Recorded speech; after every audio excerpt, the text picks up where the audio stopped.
Welcome to the Two-Way Street podcast with Rick Harris of Work Boot Consulting and Rob Berry of St. Louis Bath and Renovations. Our aim is to bridge the gap between contractors and consumers. Remember, communication is always a two-way street. Welcome to the Two-Way Street podcast. I'm Rick Harris of Work Boot Consulting. I'm joined by my good friend, Rob Berry of St. Louis Bath and Renovation. And today, Rob, we have a guest. So I'm going to turn it over to you, Rob, and I want you to introduce our guest. And we want to have a really interesting, informative conversation with John today. Yeah, thanks for everybody for tuning in and following along. As Rick said, I'm Rob with St. Louis Bath and Renovation, and I wouldn't be where I am today without good influences and mentors. And I'm sure you guys are in a similar position, but today I get to share the spotlight with who I consider a very good friend of mine and a mentor. His name's John Farmer, and he's going to give us some insights today on sales approach and different buyer types. And I'm sure we may talk about a couple of other things, and we're also going to have, if time allows in our next schedule over the next couple of weeks or so, we're going to have a sister companion to this show where we can dive further into buyer types and why you want to know the difference versus someone that's a tire kicker versus a technical buyer, or all these things that John's going to get into. But hey, John, tell us a little bit about yourself.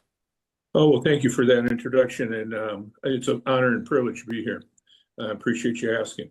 So I got into this business, remodeling business, a long time ago, a time when the economy was really not doing well at all. Double-digit inflation, double-digit unemployment, prime rate like 19%, crazy times. But I was young, kind of dumb, and came out of a sports background, so to speak, in college. So it was, take that mountain, no excuses. So got in this and have run it ever since. I've always worked with people that either remodeling homes, or there was a period I was also helping people finance projects. I was in the mortgage business. I owned my own mortgage company for a period of time. During that time, I was calling on the company I work for right now to see if I couldn't help them with some of their clients that might not have been able to secure standalone financing, unsecured financing. And they turned the tables on me and recruited me and got me back in. And so here I am. I'm back where my roots all began back in the day. I've had a lot of different roles. Sorry, I didn't hear. Fixing houses. Yes, yeah, somehow, some way, either fixing them or, like I said, little gap there, 19-year gap, helping people buy, and sometimes refinance. So we have a unique product because we've developed it. So this is coming from a perspective of a company that's been in existence since 1903. We've been family-owned 5 generations, very innovative. Sometimes companies that go from family to family start to get diluted. The founders always work the hardest to get it up going.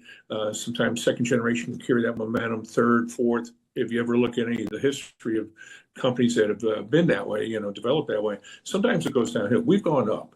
In 2020, we had a $2.3 billion revenue nationwide. It was a record in 2020. Last year in 2025, we're over 5 billion. And so we've doubled that over a period of time. So even though we're an old company, our numbers have been going up. And a lot of it is due to new sales methodology that we took on. So we sent out surveys to people who buy, people who don't buy, and certainly our installation jobs. And on the not yet buyer, we wanted to see why they didn't buy. And we learned from those responses. And a lot of it is, the old days you go A to Z. And if somebody's wanting to get ahead of you and they got questions, you can say, well, I'm going to get to that in a little bit. You don't do that today. People research more. They have more knowledge. And there's things you might want to cover that they already know. So, don't beat a dead horse for that, but you have to identify that. So, but backing up a little bit, when we interview salesperson. We call them a design consultant because we do a lot of design in our methodology. I'm looking for entrepreneurial types. And I know on your previous podcast, in fact, there was discussion of sometimes when you get people that are like-minded and really drivers, it's good and bad because they might want to break off on their own. And to me, I've never feared that. Yes, sometimes you work hard, you develop the right people, and you hate to lose them. But it's also a testament that you had the right person. And so we look for entrepreneurial types and then help retain them, try and show them that they can run a business under a business. They can have their business on how they want to conduct things within the realm of what we're going to deliver at the end of it all. And it's really lead gen. We provide great leads for everyone, but we pay twice the commission if somebody has an organic, lead of their own that they develop. And so why not? Why would you not want to do that, at least on a consistent basis? So, but, I look back at the pro football teams, you got a head coach, general manager, and you got all these assistants, maybe offensive coordinator, defensive coordinator, and they do a really great job. Next thing you know, they're a head coach somewhere. And the head coach is always pulling for them to get that job, even though they're going to lose them. And they're even going to go to the competition. They're going to have to go against them. And I think that's a good mindset when you hire is, if I teach this person enough and they want to branch off, so be it. You had somebody really good. You never know when they're going to come back too. It might not work as well. So I know. So John, if I could interrupt for a second, Yes. And man, some of the things that you've mentioned, well, because I've been in business for almost 22 years now, I can hear some of that. And man, most of what you're saying, I really wish I would have known that at year one. Because you spoke about some basics, but you also spoke about some high level stuff. And if people are taking notes and paying attention, you really threw a lot at us there. If you would, not dumb it down for us, but if you could maybe speak to that contractor that is at year 1 to year 5 and why he really needs to know his customer avatar and why the things that you're about to go into, why they're so important, because things you learn in year 1 to year 5 are going to have implications in year 10, year 20. That's true. We've really been focusing more and more on the buyer type, identifying their process. I'm a spec and tech buyer. That's one category. If I go in every home thinking the client has done all their research, they know as much as me, everything they can learn online these days, I'm going to be disappointed and probably fail a lot because not everyone is. Ideally, for me, I wish they were, because then all we would do is just validate what they know and maybe fill in a few blanks. So the different types of buyer types that we have identified is this, all show. These are people who style, in our business, color, black windows. They're stylish. They look cool. They pop. They're unique. We have other colors. White is boring, but sometimes white's the best color for a home. But you get into black. That is a color that is requested the most now when it comes. And I don't think it's going to be trendy where it's going to go out because we have to make sure any color we offer is something that when they do partials, we still are going to offer that later to finish the project. Most of our clients do this in phases. So our show is a lot of it is style, color, uniqueness. We also know there's one and dones. One and done is somebody who will ask questions about installation and warranties. They might not be as stylish as some others in what they pick out. But if they're asking about the install and they're asking about warranties, they just want peace of mind to know it's done correctly up front and don't have to have a lot of repeat. There's also those that are deals. Deals people are bargain hunters. They probably really capitalize on the buy one, get one ads that they see. It's funny because there is a counter to that. there's a phrase now called splaving. I don't know if you guys have ever heard this. Spending First to time. save. All right. Splaving is people who spend to save. And in some cases, they're buying more than they need because they think you're getting a bargain. Poverty So, mindset. yeah, it's splaving. That's a new one. I don't know if it'll hit Webster or not, but that's the word I've seen. Connections people. These are people who, we rent space at a Walmart, for instance. So again, this is all different for every company, how they market. But our marketing is multifaceted. And if we rent space in Walmart, it's somebody that when they check out, they're walking by and go to their car, they might have gone in for, like we're getting ready to get an ice storm. So everybody's buying toilet paper, water, eggs, Milk, bread. and they didn't go in there to sign up for an appointment to go get windows. They have us inspect their windows and all that. But if they stop to talk to us, they're connections people. They're easy to talk to. They like to talk to people. I'm going to blow by that like a stop sign in a parking lot. That's not my style. I would not sign up for anything on a whim to go walking by somebody who happens to be selling it. But we work a lot of things. The home shows are a little more targeted. People are there, but they might not be there for what we sell. So, the buyer type is really important. And sometimes you'll have polar opposites. You might have a wife who is spec and tech, and the husband is all connections. He just wants to talk and connect and, feel good about things. Small talk, where spec and tech people are not about small talk. They kind of want to get into it a little bit more. They're more about the nuts and bolts of what you have. So we spent a lot of time on that. We spent a lot of time on mindset too. That's funny that you say that, because that's most of what this is about. And the impetus for this our podcast was most relationships I've seen that failed were because of a lack of communication. And so I thought, base level, what are the things that go wrong that I failed at? Well, it was because I didn't communicate very well to the client. So how can I communicate better? If I could have communicated perfectly, well, then of course that it would have been up to them to understand perfectly. So a breakdown in communication is what this podcast is all about. Mm-hmm. So to the contractors that are listening, John, how would that new or old contractor, how would they discern if somebody's a spec and tech, or if they're a connections person, or if they're the other buyer types? How could they sniff that out to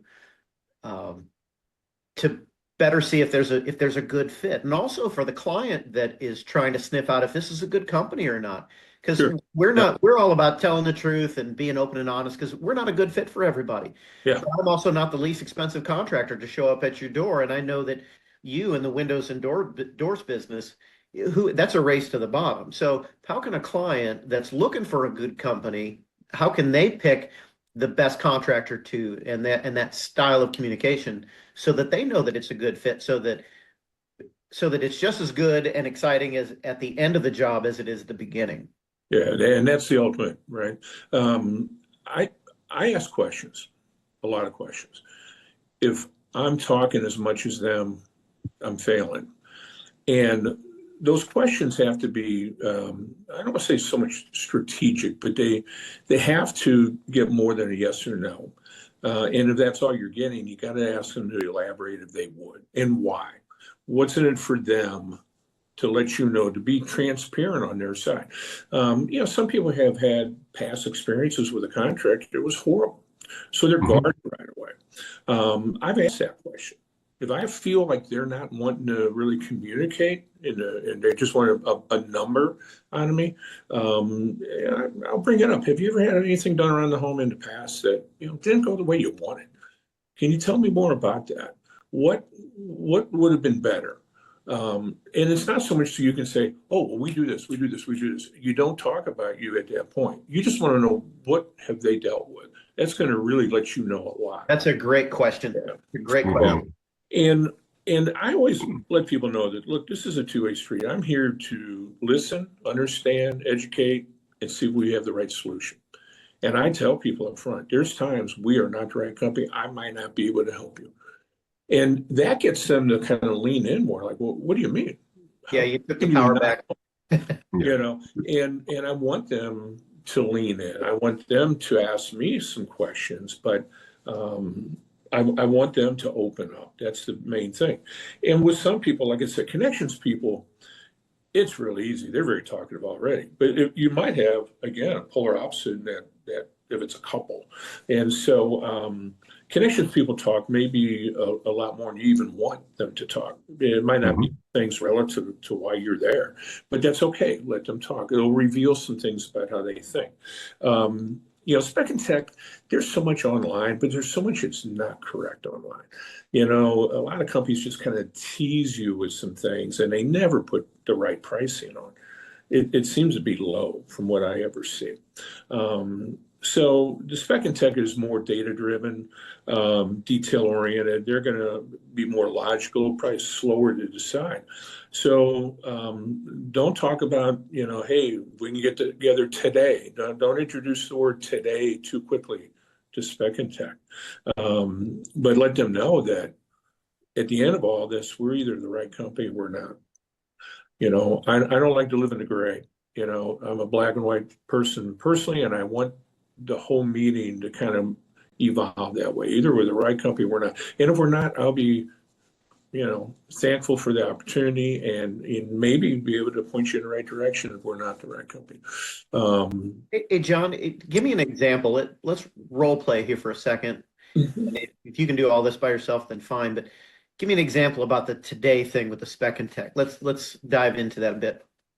Well, with spec and tech, because I know they take a lot of time because they want to know everything up and down about your service, your product, all that. But at the end of it all, I present to them that look, when we're done, I'll make sure that I educate and see if we have the right solution to a point where I'm confident you're going to understand that we're either the right company or we're not. And at that point, if we are, we can move forward. There's some advantages to you.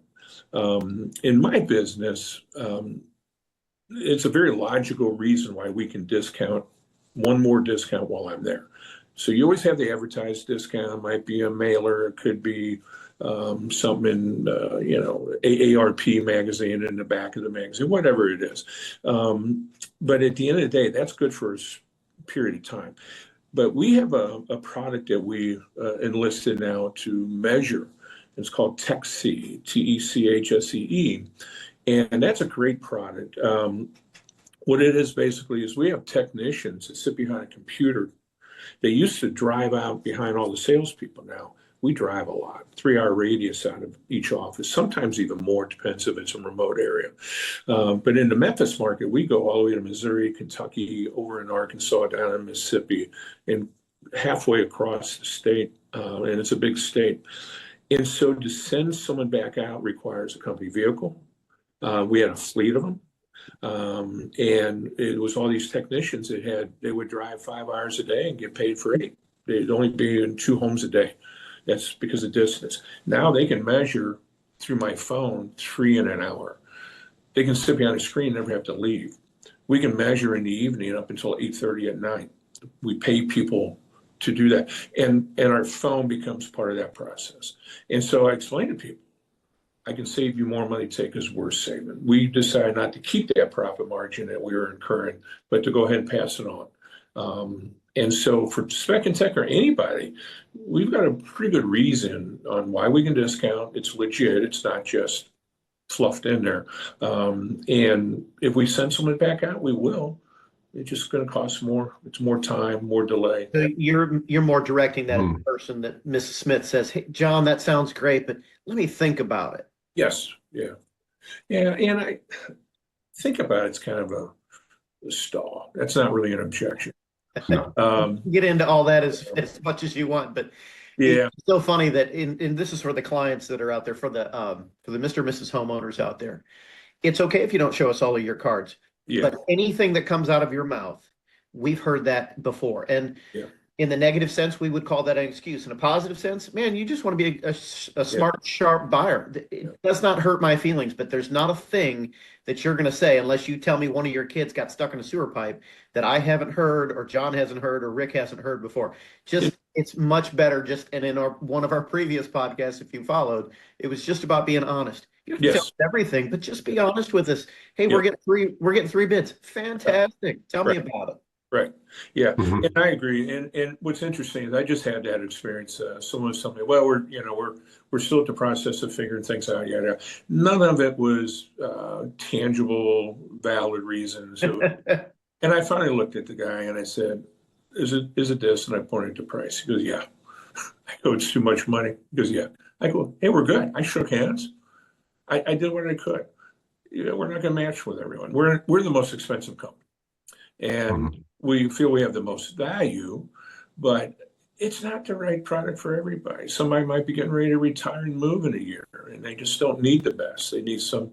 I don't mean they should put lipstick on a pig just to pass the house on and move on, but maybe you don't need the absolute best. And we're very transparent, and we're transparent in the fact that it's 5 to 7 years to break even. Between resale value and fuel savings, that's what we are. Yeah, if you're flipping the house, that might not be the best choice. But if you're going to be there 10 years, man, your house is going to be quieter, and you're going to save money on any energy bills. Yep. The comfort. I can tell you, I sit in my great room. I sit with my right side to two big windows. I got a pretty good room. I don't have a great room. Yeah. This is a great room, but I pay enough for it, that's for sure. But yeah, it's one of those things where could it be comfort? Could it be security? Could it be aesthetics? That's that, person that's going to be more of an all show. They want to really display their home.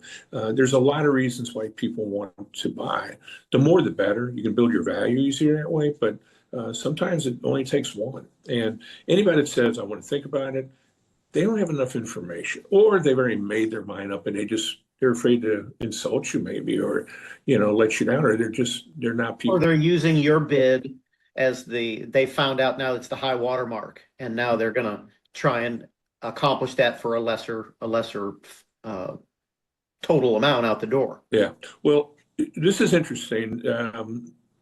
Nobody's shocked when I give my price at the end, because we don't wait till then. We do something called EPP, and that is within the first 15 minutes, early price presentation. And it's where I pull up, without showing details of who the people are, I pull up, let's say they have 7 windows and 2 doors they're looking to get a price on. Before I go on that appointment, look up 10 windows and a door, a project that I've already sold. And I can open that up and show, this isn't your job exactly, but this is close. And now they get some kind of an idea. And I always pull up something that's a little bit bigger of a job. That maybe nice anchor for you. It's price conditioning. Then we do halftime pricing. So before we bring samples in, we've already measured. I can see on my iPad what we're talking about money-wise. And I tell them, hey, before any discounts, promotions, anything that we're running right now, I think you're going to be at that 55 to 60 range. I'll be right back. Go out and give my samples. So now they've seen a real contract, maybe 2 of people who bought, not exact jobs as theirs, but something to think about. They know it's not going to be a cheap project, but there's so much personalization to it. So you can always let them know that, look, we haven't finalized your design yet. So I'm not showing you this to tell you this is what your project will be, but this is a pretty good ballpark. So we price it. We're very transparent up front, and I don't lose people at this point. And if someone says, hey, sorry to have to come out, I had no idea, that's way out of my ballpark. Well, at least let me show you what you might not buy. We're here, set the time. Let's see, because we have a lot of different ways we can maybe massage this and, work it in. And that's what we do, and we don't follow a direct script, but there are 4 commitments that we always want to get. One is that sometime in the future, they're going to do this project with us or someone else. As soon as it's possible or financially feasible, I want to get that established early on. Then it becomes, at some point, you have to get a commitment on the company, the product, that's 3, and then affordability, that's the final. So we have to cover those 4 commitments. If we miss any of them, it's you can't go back. Once the price is in front of them, you're not going to, recapture it. And I think as a consumer, I would want to know all that. I'd want to know, well, who's doing this work? Well, I like that 4 commitments approach. I tell you what, I could use some of that in how we do things, but then at the end, that helps to get rid of further objections, does it not? Yeah. And with the price conditioning, I never ever talk about my competition directly by name. Terrible idea. Yeah, it is. It really is. But I can certainly talk about materials and give them categories. Those kitchen remodeling countertops. How many different types of countertops are there? I guess I'm not in that business, but I can imagine Formica would probably be the lowest price countertop, right? Mm-hmm. You got granite, you've got other ones, you've got quartz, Corian or soapstone, culture, you got butcher block, you got a ton. Exactly, you got the butcher block. So you could probably give kind of ranges on how that can all change, so that if somebody's like, well, listen, I got a cheaper bid. Well, what are the ingredients to it all? What's going on? What is the difference? In my side, when it comes to windows, it's either going to be wood, metal, a wood with clad, vinyl, fiberglass, or my product. We got 31 patents on our frame. So that really gives me an advantage.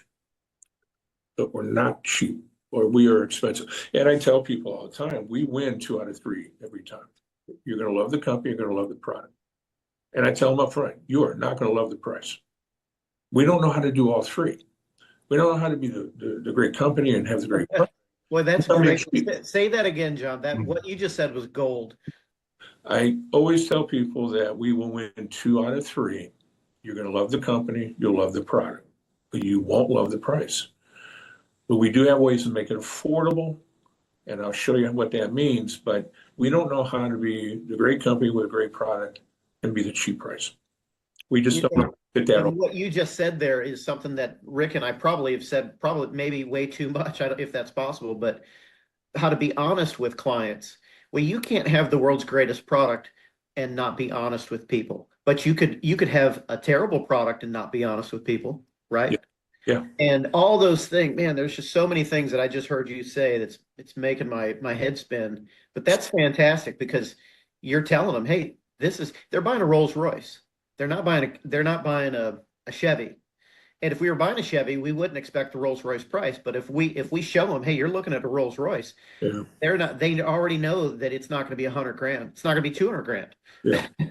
Well, and to add some of that, I personally don't use cars as a reference.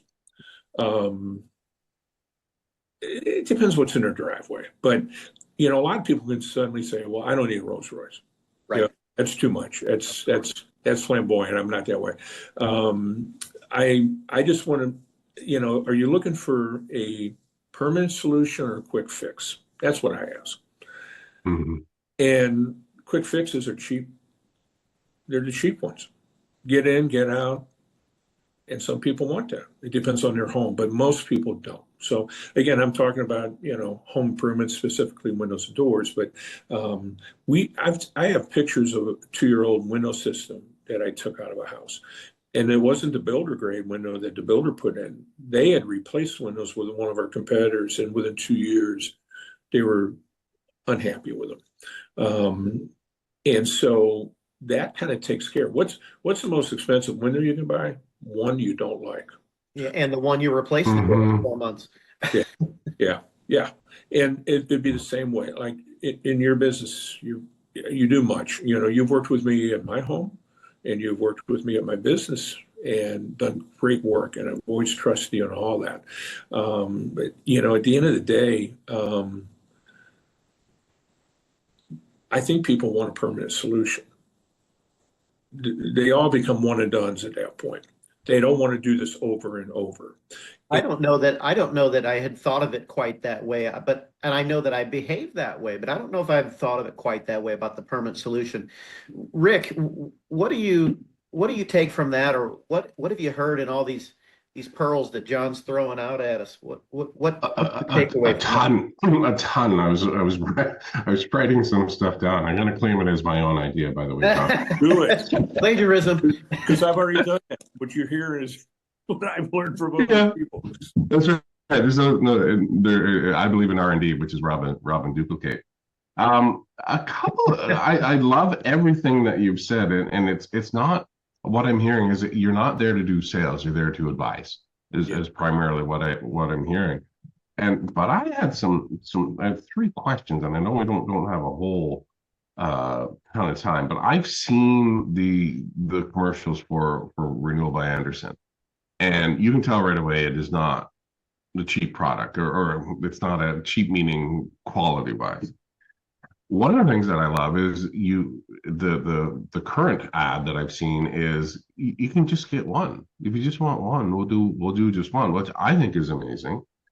The questions that I've got, there's two, is how do you ensure that the experience that the advisor has laid out, that what is going to happen, that those feelings and the experience continues on from right through to the install and the cleanup and everything else? How do you ensure? Because I've seen it happen 100 times where, they meet the person, they talk, they sign the agreement, and all of a sudden a crew rolls in and they end up steamrolling through the project, and they don't understand. We bought John Farmer, but we're not getting the John Farmer installation experience. We got the John Farmer sales experience. Yes. Right.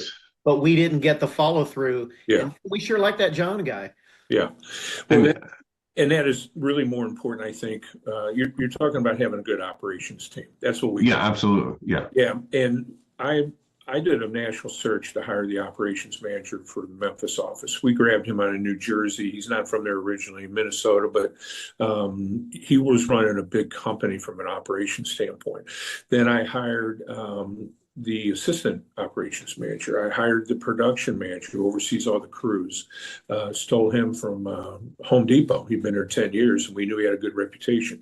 We like to hire up. We pay extra to get the better people, because at the end, it's got to be a great experience. I hope homeowners heard that, what you just said. Hey, we hire up. Yes. If you're, it's okay if you're a bargain shop or Mr. and Mrs. Homeowner, but what John just said was key. If we hire, if me as the boss, if I hire a cheap guy, what am I going to get? Yeah. What kind of results am I going to get? Am I going to get detail oriented? Am I going to get the guy that cares about dust on the floor? Or do we hire up and we hire the best? Yeah. So we have 4 pillars of something we call signature service. And what's interesting, I'm going to back up one moment and just say, a lot of good salespeople sell features. The great salespeople sell outcomes, but the pinnacle of a great salesperson is they sell feelings. How is somebody going to feel at the end? So we have a great product. All of our products, we have all these hands-on, tangible, demonstrative kind of ways to show them how it's going to serve them. But at the end of the day, the 4 pillars are trust, respect, cared for, and delighted. Trust is trust. They need to trust us. And we can't break that trust later by not fulfilling what we said we're going to do. This is feelings. People buy a tangible item, but it's how they feel that really is going to matter at the end of it all. So the trust, that's number 1. Respect is how we conduct ourselves from the time we get there.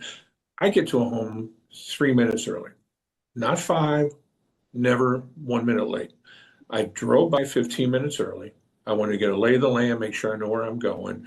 And at that point, I pull up in their driveway at 3 minutes till, and it's about a minute to get out, grab my stuff, and maybe, make my approach. Don't want to be too early. Don't want to be late at all. So that's part of the respect.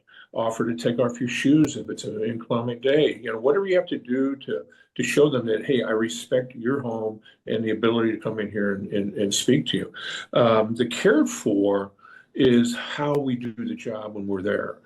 Laying tarps, I always tell people, and it's true, we will leave your home clean as we found it, if not cleaner. And, when it's things around a window that gets drapes pulled and, things kind of declare, we're going to clean all that up. The light is doing something extra that they didn't expect. And that's hard to do when you're selling windows that are as expensive as ours. How do people end up at the end feeling they got even more than what they thought? They already have a high level expectation. So that's really what it comes down to, is having operations people that everyone to buy in, why that's important.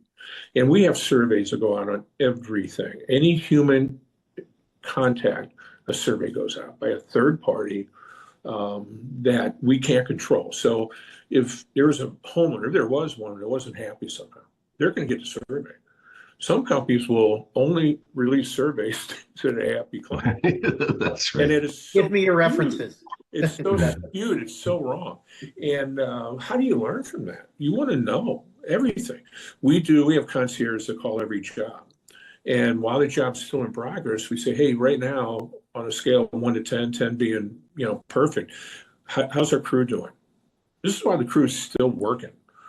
Mm. We are looking for 9 or 10. 8 is world class. We want to blow that away. We feel an 8 out of 10 is a failure. We want a 9 or a 10 on that survey. And last year, our installation surveys came at 95.2, something like that. So for every 9, we had a 10. And that's what we push hard on. And everyone knows what the metrics are and what they should. And each salesperson is graded on those same. So if a salesperson's doing the right job, they're gonna go to their installs. If they can't be there that day, they're gonna be there soon after. And they're gonna let people know, here's my cell. You call me. I'm with a client, but you need me. Just text me and say, hey, this is kind of urgent if you can break away. My client, whoever I'm talking to at that moment, probably will appreciate that. I'm taking a moment to, can I break up for a moment and talk to somebody they're calling? They probably need something. It would just be a second. They're not offended. They look at that as, okay, you do that for me too then. So being very available, educating them. And yeah, if they don't get delivery of what we say, I look bad, right? So Rick, the one window, we know they're going to love it so much that they'll come back and do the rest. I've gone out and I wrote 3 window job and went back and sold a whole house. They needed them the day I was there, but they started with 3. I'll do a door, anything, just to show them how professional we are. Yeah, I love all that stuff. And I don't want to sound goofy, but the level of anxiety, you can just see it coming down where it's warm and fuzzy, and people want to feel warm and fuzzy and safe. And that's exactly what the experience seems like to me. Yeah. Phenomenal. Yeah. I work for a great organization, so I can't say, but any small business, this was a small business back in the day. Everybody starts that way. And how do you can just take from everyone that does well. And this is a company just has blown away everywhere. I just saw that This Old House sent out a survey to 1,000 homeowners who already had bought thermal windows in their home. And we have a 27% market share. And that's on a national level. There's tens of thousands of people who do window and door work. And it's no different than plumbing. Isn't it your background, Rick? I believe it is. Yep. Yeah. How many plumbers are out there in this world, right? But you can always differentiate yourself. And I think it's clear communication. I think it's transparency. I think it's giving them their expectations up front, but assuring them that, hey, this won't be done twice. You won't need it to be done twice. And just reading the client, really understanding their buying style and what's important. And that's what you would lead with. But then I still would fill in a few other things that they might not have thought about, just to make sure. So I love it. Amazing. Love the whole experience. I just think it's phenomenal. Appreciate this, John. I learned a ton. And I always love learning, and I always love learning from somebody who really cares and is really passionate about what they do. And you can hear that in your voice, the way you talk about Renewal by Andersen. So yeah, Rob, do you have anything else to add or? Yeah, starting tomorrow, we're gonna have a 15-hour podcast with John on, and Oh bring yeah, a bring a lunch way and, better. Yeah. and just do this in your bathroom so you don't have to leave the toilet, and then you just take all these notes because John just gave us 30 years, 40 years of sales experience. And Oh, man, if watch it again, watch it on repeat if you're trying to learn sales 101. John has given you so much that me as a guy, I've been in the people business a long time, I mean a long time. And I just learned a handful of things and could certainly sharpen up on a few others that I know that I'm already good at. If you can't learn something from what John just told you, there might not be much help from you. And you certainly, as a buyer, as a homeowner, you can learn quite a bit about not only the honest approaches I mentioned, but just tell that new salesman that's coming by to pitch you on a new toilet or new windows or a new roof or a new bathroom. Tell them exactly what's on your mind because it will shorten the time that it takes you to get from A to B to find out if that's a good company for you or to find out just how good of a fit that it is. Because you might love the way that I sound over the phone or John or Rick, but when you meet that person, they come into your home and they offer to take off their shoes on a crappy day like we're all having soon with weather. Just those other things, you'll be able to see them firsthand. So many golden nuggets there, John. Man, thank you. yeah, Well, we really appreciate appreciate the opportunity and yeah, this is as good. All this information really is as important to really the homeowner or the client, whoever the client is.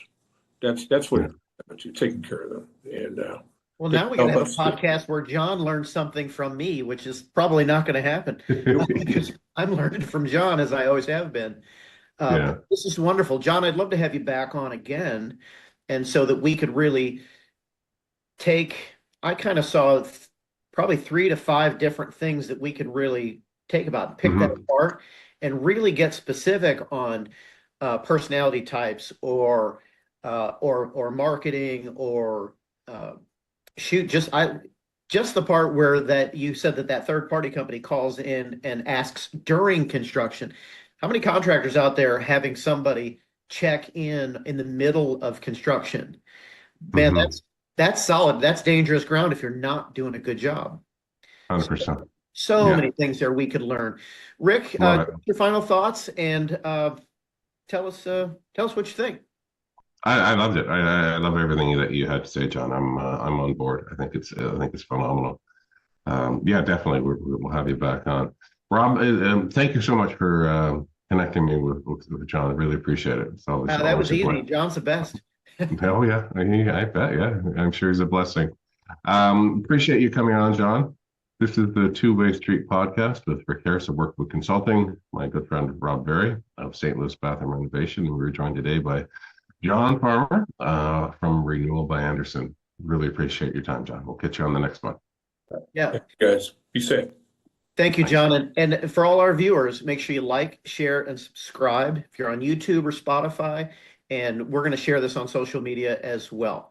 Hope you guys enjoyed it. Hope you guys learned a thing or two. To learn more about Rick, go to his website, workbootconsulting.com. And to learn more about Rob, go to his website, sdlbr.com. Until next time, work on bridging that gap. Remember, it's always a two-way street.